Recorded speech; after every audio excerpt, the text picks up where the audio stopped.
Welcome to Sri news bulletin. ముందుగా headlines. Parakala Chalivagu బ్రిడ్జికి పొంచి ఉన్న ప్రమాదం.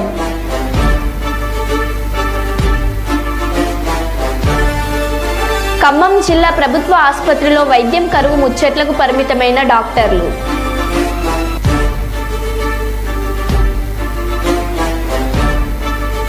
పారిశుద్ధ పనులు చేపట్టకపోయినా పన్నులు వేయడం ఏమిటని ప్రశ్నిస్తున్న ప్రజలు.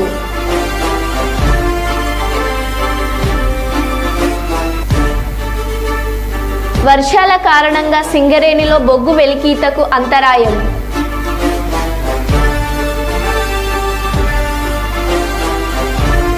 డబుల్ బెడ్రూమ్ ఇండ్లు నిర్మించి 5 ఏళ్లు అవుతున్నా లబ్ధిదారులకు ఎందుకు పంపిణీ చేయడం లేదని డిమాండ్.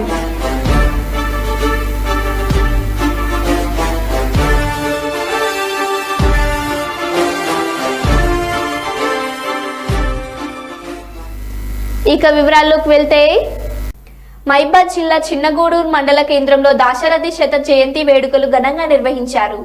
ఈ కార్యక్రమానికి ముఖ్య అతిథిగా హాజరైన ప్రముఖ కవి దేశపతి శ్రీనివాస్ హాజరై మాట్లాడుతూ చిన్నగూడూరు మండల కేంద్రానికి దాశరథి పేరు పెట్టాలని డిమాండ్ చేశారు. దాశరథి పుట్టిన నేలను భవిష్యత్తు తరాలు గుర్తించుకునే విధంగా పాలకులు కృషి చేయాలని సూచించారు. దాశరథి ఉత్సవాలను ప్రభుత్వం ఏడాది పాటు ఘనంగా నిర్వహించాలని ఆయన కోరారు. దాశరథి జీవితాన్ని స్ఫూర్తిగా తీసుకొని ఆయన రచనలను విద్యార్థులు చదివి మంచి భవిష్యత్తుకు బాటలు వేసుకోవాలని సూచించారు. తెలంగాణ అస్తిత్వం దాశరథి అని కొనియాడారు.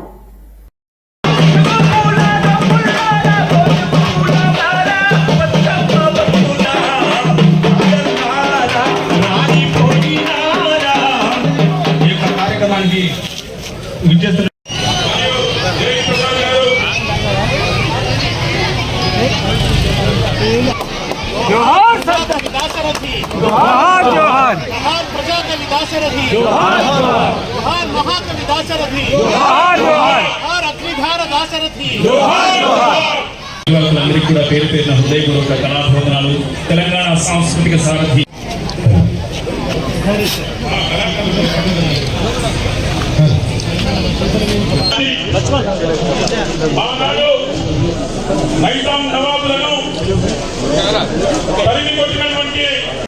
जोहार दाशरथी सौदरुలకు जोहार जोहार जोहार చిన్నగూడూరు మట్టి బిడ్డలు దాశరథి సోదరులకు जोहार जोहार. ఓకేనే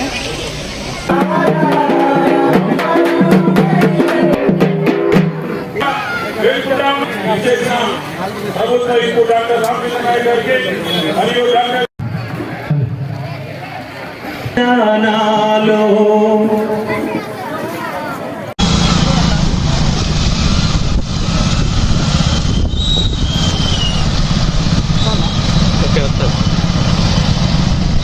అది మాత్రమే కాకుండా ఈ మండలానికి పేరు పెట్టాలని ప్రజలంతా కోరుకుంటున్నారు. వాజీబ్ మాట. ఎవరెవరియో పెడుతున్నాం, మనం ఎందరెందరియో పెడుతున్నాం. రకరకాల కారణాల వల్ల పేర్లు పెట్టబడతాయి. కవిని కన్నట్టి గర్భంబు ధన్యంబు అన్నాడు జాషువా. అటువంటి మహాకవిని కన్నా ధన్యభూమి గనక ఈ భూమికి ఆ పేరు పెట్టాలి. దాశరథి చిన్నగూడూరుగా దీన్ని పిలువబడాలని చెప్పి ప్రజలందరూ కోరుకుంటున్నారు కనుక ఆ కోరికను నెరవేర్చవలసిందిగా నేను రామచంద్ర నాయక్ గారికి, మురళీ నాయక్ గారికి సవినయంగా విన్నవిస్తున్నాను. మానుకోటలో కూడా అద్భుతమైన విగ్రహాన్ని పెట్టుకుందాం. భవిష్యత్ తరాలకు ఆ మహానుభావుడి గురించి తెలియజేద్దాం. ప్రతిసారి ఆయన జయంతి మానుకోటలో ఘనంగా జరగాలి, చిన్నగూడూరులో ఘనంగా జరగాలి. ఎందుకంటే మన కోసం పోరాడి ప్రాణాలు అర్పించిన వాళ్ళని మర్చిపోతే మనం కృతజ్ఞులం అవుతాం. జాతి కృతజ్ఞులు కావద్దు. ఎప్పుడు మనది కృతజ్ఞులైన జాతి కాదు. ఆ నల్లని ఆకాశంలో కానరాని భాస్కరులను నిరంతరం తలుచుకునే జాతి నా తెలంగాణ జాతి. ఆ భాస్కరులను మనం మర్చిపో. కనుక ఆ భాస్కర్లు గుర్తుండేలాగా ఈ ప్రాంతాన్ని, ఇక్కడి దాశరథి జ్ఞాపకాల్ని పదిలపరచవలసింది. అవసరమైతే లక్ష్మణ్ గారిని అడిగి ఆయన కుమారుడు ఇక్కడ ఆయన స్మారక మందిరంలో ఆయన వస్తువులు ఏమన్నా తెచ్చి పెడదాం. దాశరథి కళ్ళద్దాలుగా, దాశరథి ధోతి ఏదైనా ఉందా, ఆయన కట్టుకున్న అంగీ ఏదైనా ఉందా, ఇంకా ఉండి ఉంటే అవి తెచ్చి ఇక్కడ పెడదాం. దేశంలోని నలుమూలల నుంచి ఆయనను అభిమానించే వాళ్ళు వచ్చి చూసిపోయే స్మారక మందిరం ఈ గూడూరులో వెలవాలని కోరుకుంటూ, దానికి రవీంద్రరావు గారు, రామచంద్ర గారు, మన మురళీ నాయక్ గారు ఈ ముగ్గురు కూడా సారథ్యం వహించాలని, హైదరాబాద్లో నేను ఏం చేయగలిగితే అది చేస్తాను. నా వైపు నుంచి దాశరథిని మనం పార్టీల సరిహద్దుల్లోంచి, రాజకీయ సరిహద్దుల్లోంచి చూడడం, ఆయన తెలంగాణ, ఆయన అస్తిత్వ భూమికైతే ఆయన సరిహద్దు ఆకాశమే. ఆకాశాన్ని అంటిన విశ్వమూర్తి ఆయన, విశ్వజనీన భావాలని చెప్పినటువంటి మహానుభావుడు కనుక ఆ మహానుభావుడికి తగిన విధంగా మనందరం నీరాజనం అర్పించాలి. ఇది శత జయంతి ప్రారంభోత్సవం. 25లో పుట్టిండు, జూలై 22. ఇప్పుడు ఇది 24 జూలై 22 అంటే 100వ సంవత్సరంలో అడుగు పెట్టినాం. ఈ ఏడాదంతా అద్భుతంగా దాశరథిని మనం తలుచుకోవాలి. ఆ తలుచుకోవడానికి రామచంద్ర నాయక్ గారే సారథ్యం వహించాలి. ముఖ్యమంత్రి గారితో మాట్లాడాలి. ఈ సంవత్సరం పొడుగున అద్భుత కార్యక్రమాలు చేయాలి. ఆయన సాహిత్యం ఇంకా ఏదన్నా రావాల్సింది ఉంటే దాన్ని ప్రచురించాలి, వెలుగులోకి తీసుకురావాలి. ఆయన గురించిన జ్ఞాపకాలను ఈ చిన్నగూడూరు ప్రజల మనసులో ఏమైనా జ్ఞాపకాలు ఉన్నాయా, ఆయనతో కలిసి గడిపిన వాళ్ళ జ్ఞాపకాలు ఏమైనా ఉన్నాయా, వాటన్నిటినీ కూడా గ్రంథస్థం చేయించాలి. సాంస్కృతిక శాఖ వాటిని ప్రచురించాలి. నేను కూడా వస్తాను, జూపల్లి కృష్ణారావు గారి దగ్గర కూర్చుంటాను, మాట్లాడతాను. మీరు తీసుకుపోతే ముఖ్యమంత్రి గారి దగ్గర కూడా వస్తాను. మనం దాశరథి గారి గురించి వారికి కూడా చెప్దాం. కనుక దాశరథి ఉత్సవాలు ఈ ఏడాది పొడుగున ఘనంగా జరగడానికి ప్రభుత్వం కూడా నడుం కట్టాలని కోరుకుంటూ, హన్మకొండ జిల్లా పర్కాల చలివాగు బ్రిడ్జికి పొంచి ఉన్న ప్రమాదం. బ్రిడ్జికి ఆనుకొని ఉన్న ప్రధాన రహదారికి గండి. తాత్కాలికంగా గండికి మరమ్మతులు చేపిస్తున్న అధికారులు. వరద ఉధృతికి భారీగా గండి ఏర్పడితే భూపాలపల్లి హన్మకొండకు రాకపోకలు అంతరాయం. వాహనదారులు నెమ్మదిగా వెళ్లాలంటూ పోలీసుల సూచనలు. భారీ వాహనాలకు అనుమతి నిరాకరణ.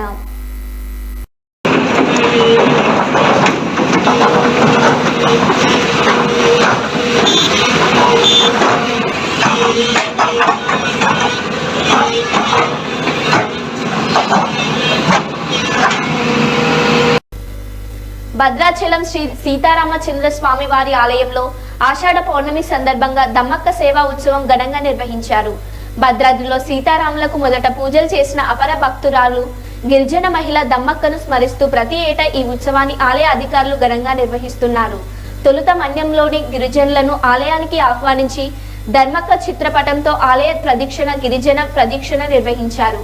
ఆలయం వద్ద గల దమ్మక్క విగ్రహానికి ప్రత్యేక పూజలు నిర్వహించిన అర్చకులు అనంతరం రామాలయం రోడ్డులో ఉన్న విగ్రహాలకు పూజలు నిర్వహించారు.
గట్టిగా వినపడట్లేదు.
శ్రీమతే రామానుజాయ నమః.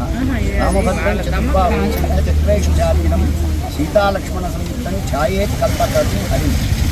భద్రాచల శ్రీ సీతారామచంద్ర స్వామి గారిని మనందరికీ కూడా దర్శింపజేసేటువంటి భాగ్యాన్ని కలిగించినటువంటి ఒక మహాభక్తురాలు, గిరిజన శ్రీరామ భక్తురాలైనటువంటి దమ్మక్క గారు.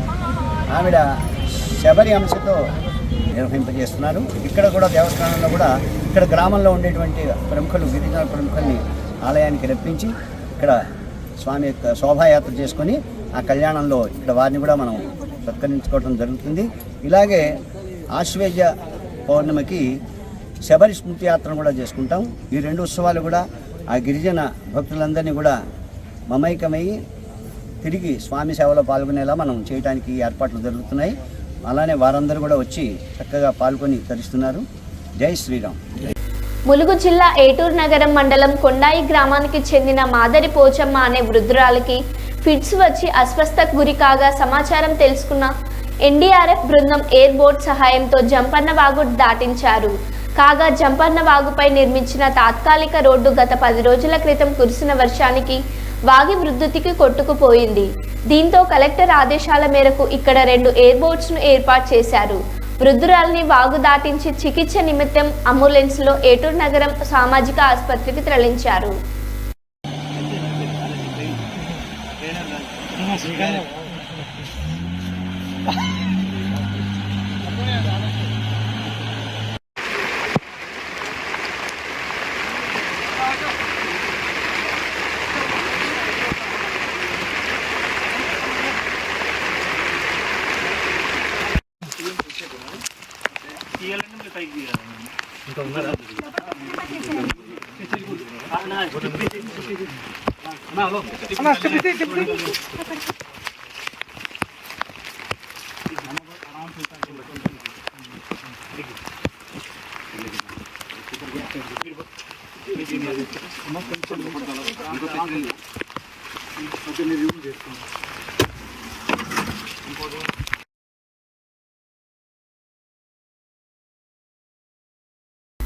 ఆగస్టు 7న పంజాబ్లోని అమృత్సర్లో జరిగే అఖిల భారత జాతీయ ఓబీసీ 9వ మహాసభ వాల్ పోస్టర్ను ఈ రోజు హన్మకొండలోని బాలసముద్రంలో గల ప్రెస్ క్లబ్లో బీసీ సంక్షేమ సంఘం నాయకులు ఆవిష్కరించారు.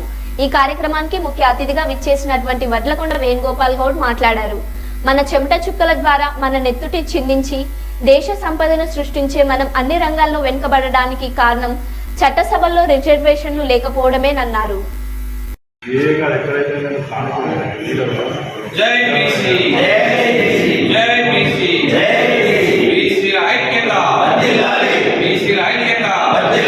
ఆగస్టు 7న జరిగిన జాతీయ ఓబీసీ మహాసభలో, ఆగస్టు 7న జరిగిన జాతీయ ఓబీసీ మహాసభలో, ఆగస్టు 7న జరిగిన జాతీయ ఓబీసీ మహాసభలో జాతుల శ్రీరణ గారి నాయకత్వం, జాతుల శ్రీరణ గారి నాయకత్వం, వైరి రవికృష్ణ గారి నాయకత్వం. జై బీసీ. అట్లా భారత జాతీయ ఓబీసీ 9వ మహాసభలను బీసీ సంక్షేమ సంఘం జాతీయ కమిటీ ఆధ్వర్యంలో నిర్వహించడం జరుగుతుంది.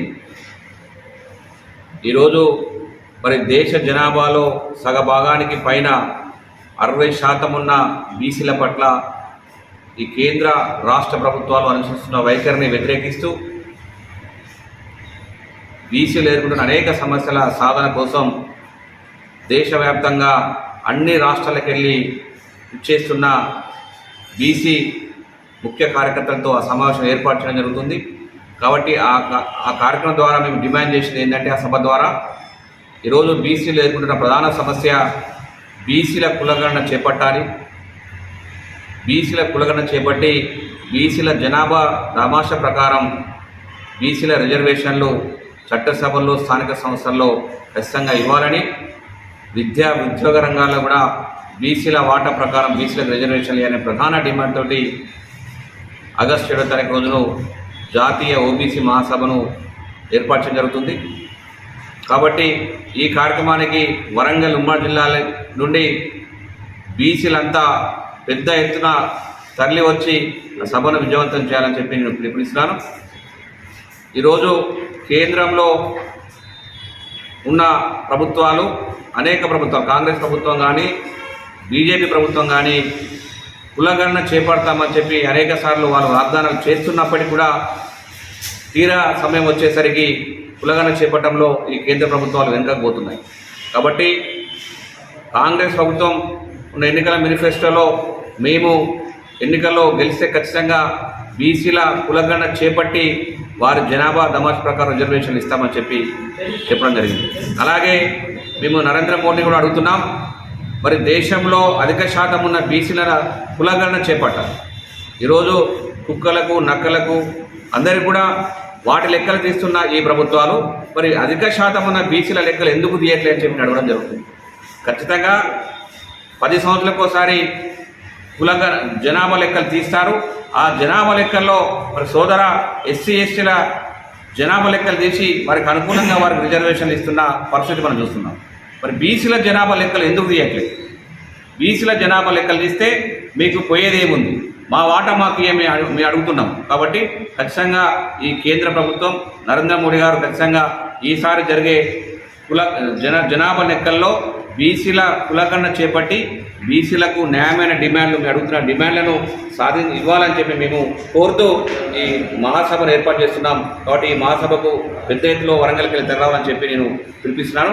వడ్లకొండ వేణుగోపాల్ గౌడ్, బీసీ సంక్షేమ సంఘం, వరంగల్ ఉమ్మడి జిల్లా అధ్యక్షుడు. మాజీ ముఖ్యమంత్రి కేసీఆర్ ముందు చూపుకు నిదర్శనంగా కాళేశ్వరం ప్రాజెక్టు నిలుస్తుందని బీఆర్ఎస్ పెద్దపల్లి జిల్లా అధ్యక్షులు కోరకంటి చందర్ అన్నారు.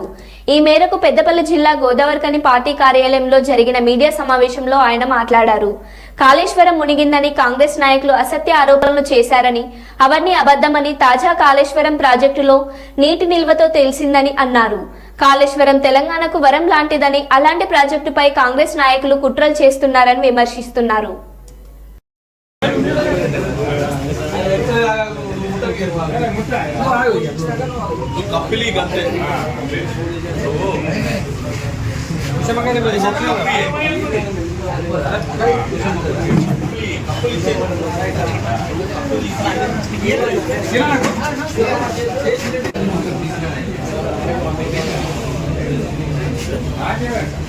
రామగుండం పట్టణంలో ఉన్నటువంటి జెన్కో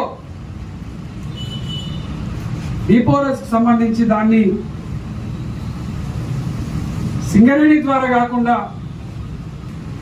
జెన్కో ద్వారా ఏర్పాటు చేపిస్తే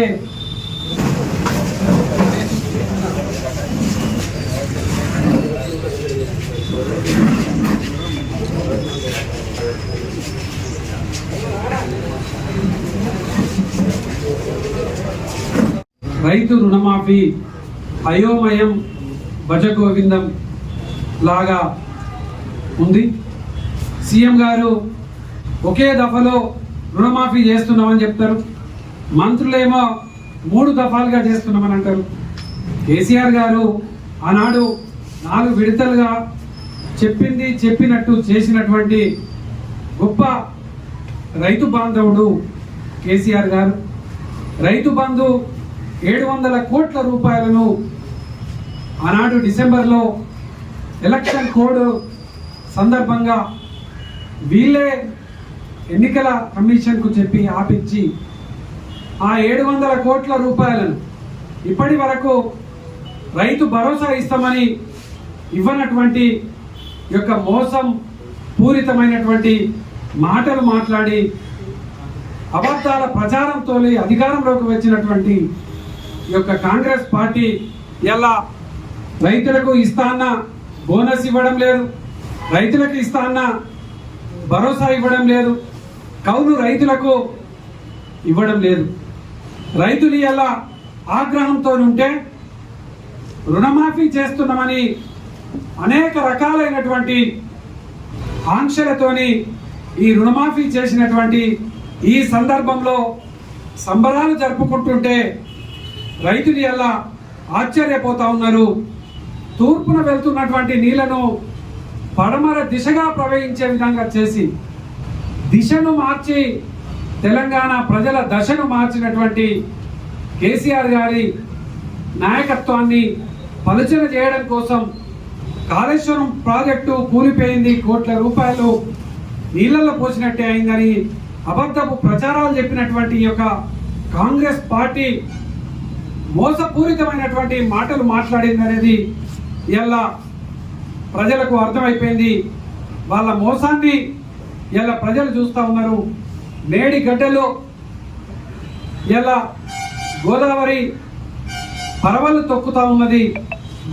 రైతులందరూ కూడా సంతోషంతో సంబరాలు చేసుకుంటున్నటువంటి ఈ సందర్భంగా రైతులకు మోసం చేసి రైతులను వంచినటువంటి ఈ కాంగ్రెస్ ప్రభుత్వం, ముఖ్యమంత్రి రేవంత్ రెడ్డి గారు, ఈ సంబరాలు జరుపుకుంటున్నటువంటి ఎమ్మెల్యేలు రైతులకు క్షమాపణ చెప్పాలి. క్షమాపణ చెప్పిన తర్వాతనే గ్రామాలలోకి వెళ్ళాలి. లేకపోతే రైతుల పక్షాన బీఆర్ఎస్ పార్టీ అండగా ఉంటుంది. రైతు ఉద్యమాలలో బీఆర్ఎస్ పెద్దపల్లి పట్టణ కేంద్రంలోని ఆర్కే గార్డెన్లో ఆల్ ఇండియా అంబేద్కర్ యువజన సంఘం ఆధ్వర్యంలో నిర్వహించిన శిక్షణ తరగతుల కార్యక్రమంలో పాల్గొని జ్యోతి ప్రజ్వలన చేసిన శిక్షణ తరగతులను ప్రారంభించిన పెద్దపల్లి శాసనసభ్యులు చింతకుంట విజయరమణారావు. ఈ సందర్భంగా ఎమ్మెల్యే విజయరమణారావు మాట్లాడుతూ ఆల్ ఇండియా అంబేద్కర్ యువజన సంఘం నిర్వహిస్తున్న శిక్షణ తరగతులు ఒక ఆశయం కోసం మంచి ఆలోచన విధానంతో ముందుకు పోవాలని అన్నారు. అంబేద్కర్ రాజ్యాంగాన్ని భవిష్యత్తును దృష్టిలో ఉంచుకొని ఒక మాతానికో కులానికో కాకుండా ఈ దేశ ప్రజలందరూ నా వాళ్ళు అని దృష్టిలో ఉంచుకొని రచించారని అన్నారు. కులమత వర్గ వర్ణ భేదాలు లేకుండా తాము ముందుకు వెళ్తున్నామని తెలిపారు.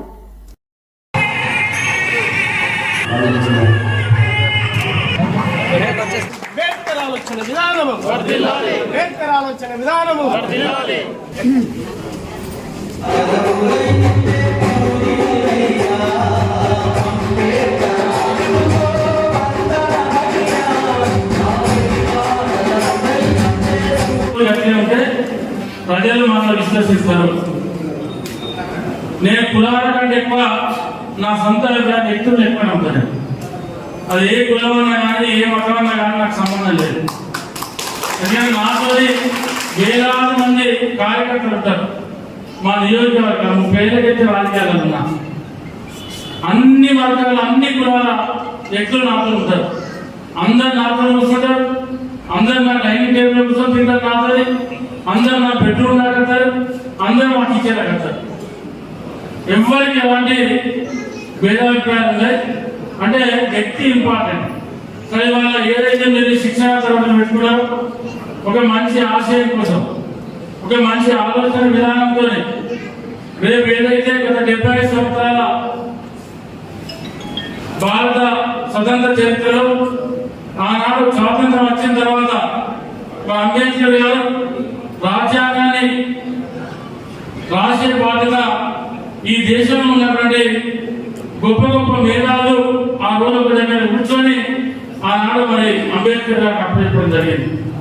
వారు ఒక ముందు చూపుతోని ఒక వర్గానికి ఒక కుల గౌడ కులస్తుల ఆరాధ్య దైవమైన శ్రీ రేణుక ఎల్లమ్మ తల్లి బోనాలు సుల్తానాబాద్ పట్టణంలో ఆదివారం గౌడ కులస్తులు ఘనంగా నిర్వహించారు. ఈ బోనాల ఉత్సవాల్లో పెద్దపల్లి ఎమ్మెల్యే చింతకుంట విజయరమణారావు పాల్గొన్నారు. శ్రీ రేణుక ఎల్లమ్మ తల్లి బోనాలను పురస్కరించుకొని మహిళలు భక్తి శ్రద్ధలతో బోనం ఎత్తుకొని డప్పు చప్పులతో బైండ్లవారి విన్యాసాలతో శివసత్తుల పూనకాలతో ఊరేగింపుగా వెళ్లి అమ్మవారికి బోనాలు సమర్పించి మొక్కులు చెల్లించుకున్నారు.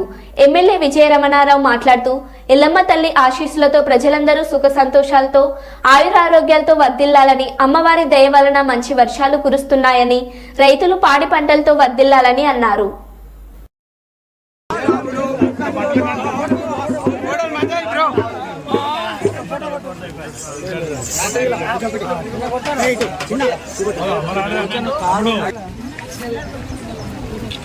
అన్నా ఇడు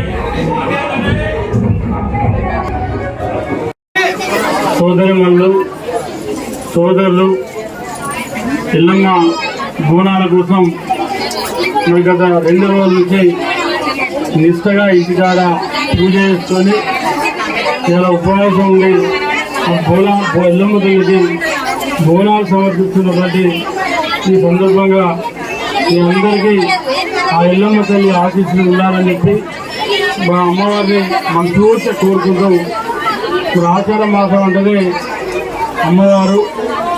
మరి ఆషాఢ మాసంలో మీరు ఏదైతే ఎల్లమ్మ తల్లికి బోనాలు సమర్పించేటువంటి ఈ 2-3 నెలలనే మన మంచి వర్షాలు కూడా స్టార్ట్ అయినాయి. అదంతా కూడా ఆ అమ్మవారి దయా కృప. తప్పకుండా రాబోయే రోజుల్లో కూడా మా సోదరుడు అన్నయ్య గౌడ్ గారు కానీ అదేవిధంగా మున్సిపల్ వైస్ చైర్మన్ హేమంత్ గారు కానీ. మరో బులెటిన్లో మళ్ళీ కలుద్దాం. Stay tune. Sri news. Sri news.